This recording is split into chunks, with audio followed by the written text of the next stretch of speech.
Hello friends, knowledge versatile welcomes you. আমরা punctuation নিয়ে আলোচনা করছি। তো পাংচুয়েশনের মধ্যে আজকের আলোচনায় আমাদের থাকবে অ্যাপোস্ট্রফি, কমা। অর্থাৎ কোন শব্দের শেষে আমরা অ্যাপোস্ট্রফি দিই, অর্থাৎ উপর দিক থেকে একটা কমা দিই, তারপর এস এর ব্যবহার করি সাধারণত। তো সেই অ্যাপোস্ট্রফি তোমরা কোন কোন ক্ষেত্রে ব্যবহার করবে সেটা নিয়েই আজকের আলোচনা। তো চলো মূল আলোচনায় আসি। অ্যাপোস্ট্রফি, কমা, অর্থাৎ এটা উপর দিক থেকে আমরা কমা দিই, তাই এটাকে বলে অ্যাপোস্ট্রফি, কমা। আর এটা কোন ক্ষেত্রে আমরা ব্যবহার করি? To form positive case. To form positive case কথার অর্থ হচ্ছে পজিটিভ কেস কারো অধিকারে কিছু আছে, এটা যখন আমরা নির্দেশ করি। এখানে কারো বলতে কোন নাউনকে নির্দেশ করা হচ্ছে, কোন নামবাচক শব্দের অধিকারে কিছু আছে এমন নির্দেশ করতে কিন্তু আমরা এই উপর দিক থেকে একটা কমা অর্থাৎ অ্যাপোস্ট্রফি, মনে রাখবে এটাকে অ্যাপোস্ট্রফি, সাধারণত তারপরে এস বসে, এই অ্যাপোস্ট্রফি কমাটা আমরা ব্যবহার করি। তো কোন কোন ক্ষেত্রে আমরা এই অ্যাপোস্ট্রফি কমার ব্যবহার করব এক এক করে সেটা দেখে নিই। প্রথমে রয়েছে এক নম্বরে পজিটিভ কেস নির্দেশে। পজিটিভ কেস বললেই তোমরা বুঝে যাবে কারো অধিকারে কিছু আছে। যেমন ধরো তপনস বল, টমস পেন। টমস মানে টম, টি ও এম, তারপর অ্যাপোস্ট্রফি, তারপর এস, তারপর হয়তো পেন দিলাম আমি, তার মানে টমের কলম। এই যে কারো অধিকারে কিছু আছে এটা নির্দেশ করতেই কিন্তু আমরা এই উপর দিক থেকে একটা অ্যাপোস্ট্রফি দিয়ে তারপর এস দিই এবং তারপর তার অধিকারে কি আছে সেটা বলে দিই। যেমন ধরো এই যে মার্কার, তার ঢাকনা এটা। তো যদি বলি মার্কারের ঢাকনা, তো কি বলবো? মার্কারস লিড। তো এবার দেখো পজিটিভ কেস নির্দেশে সিঙ্গুলার নাউনের সাথে অ্যাপোস্ট্রফি এস বসে। তো পজিটিভ কেস কারো অধিকারে কিছু আছে এমন নির্দেশে আমরা এই অ্যাপোস্ট্রফি এসটা বসাবো। তার সাথে একটু জুড়ে দিয়েছি সিঙ্গুলার নাউন। আমরা প্লুরাল নাউনের ক্ষেত্রেও আসবো, এক এক করে দেখছি। সিঙ্গুলার নাউন অর্থাৎ যে নাউনটার কথা বলবো সেটা এক বচন হতে হবে। যদি সিঙ্গুলার নাউন হয়, সিঙ্গুলার নাউনের সাথে কিন্তু আমরা শুধু অ্যাপোস্ট্রফি এস বসাবো। যেমন ধরো এখানে রয়েছে তপনস। তপন একটা ব্যক্তির নাম, তারপর একটা অ্যাপোস্ট্রফি মানে উপর থেকে কমা দিলাম, তারপর এস। তপন এর অর্থ হচ্ছে তপনের। তপনের যদি বলি তপনের কলম, তবে বলবো তপনস পেন। তো এটাই হলো অ্যাপোস্ট্রফির প্রথম নিয়ম। আমরা একটু এক্সাম্পলটা দেখে নিই। That is Tom's bat. ওটা টমের ব্যাট, অর্থাৎ ওটি টমের ব্যাট। বি নাম্বারটা হচ্ছে it can't B A dogs tail. Dogs tail কুকুরের লেজ। কুকুরের লেজ অর্থাৎ এটা একটি কুকুরের লেজ হতে পারে না। হয়তো একটা পশুর লেজ তোমাকে দেখানো হয়েছে, তুমি বলছো এটা কুকুরের লেজ হতে পারে না। কুকুরের লেজ হয়তো সেটা সোজা অবস্থায় রয়েছে, তুমি দেখেই চিনতে পেরেছো। It can't B A dogs tail. তো সেই জন্য এখানে ডগের পর অ্যাপোস্ট্রফি, তারপর এস, তারপর টেইল। সি নাম্বারটা ধরো বুকস পেজ। বুকস পেজ অর্থাৎ বইয়ের পাতা। বইয়ের পাতা, তো বুকস পেজ। ক্লিয়ার?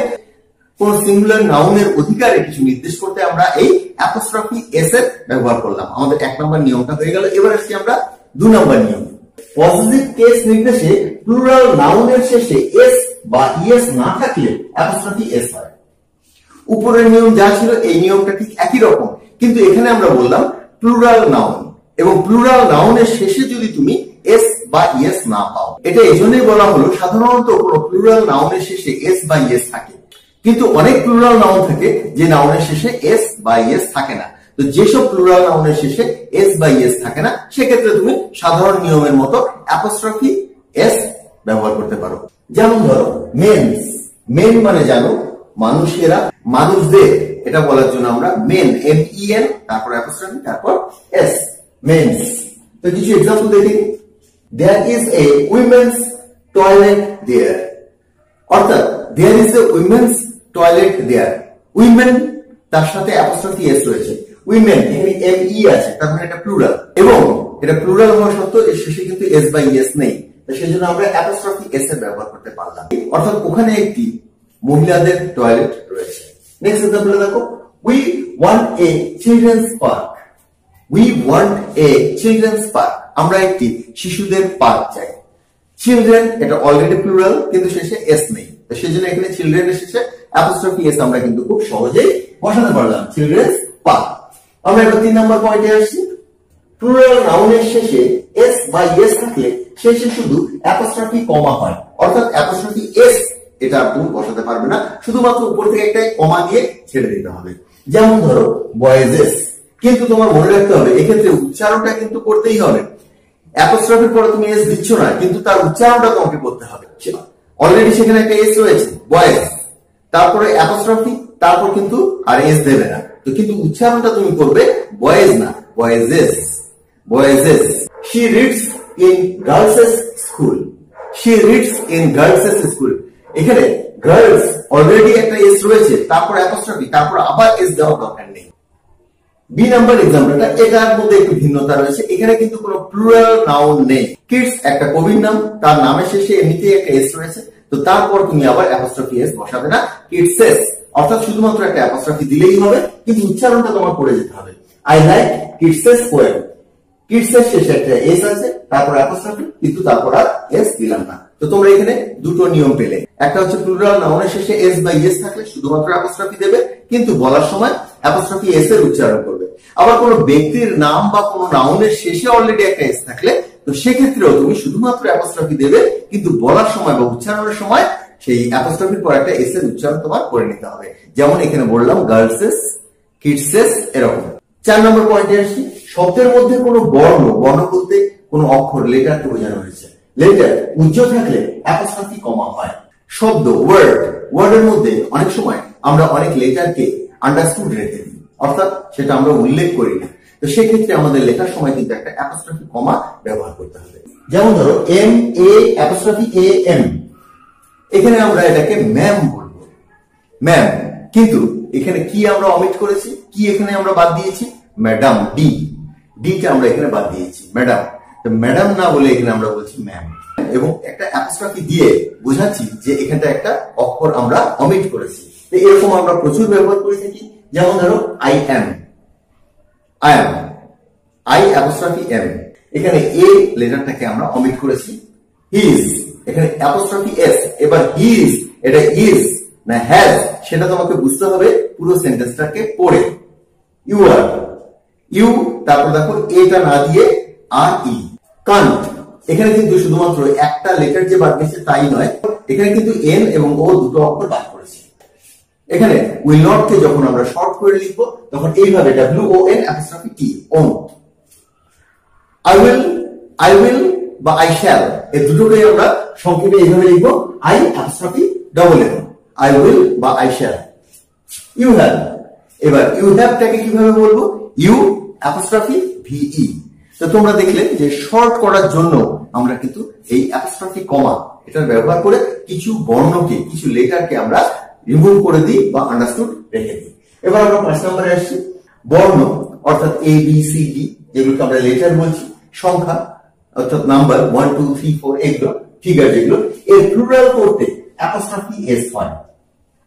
যেমন ধরো অনেকগুলো 10, অনেকগুলো এ, তুমি যদি বলো যে আমি অনেকগুলো এ লিখেছি, অনেকগুলো এ, তো এ কে তুমি এই অক্ষরকে প্লুরাল করবে কি করে, তো তখন অ্যাপোস্ট্রফি এস বসাতে হবে।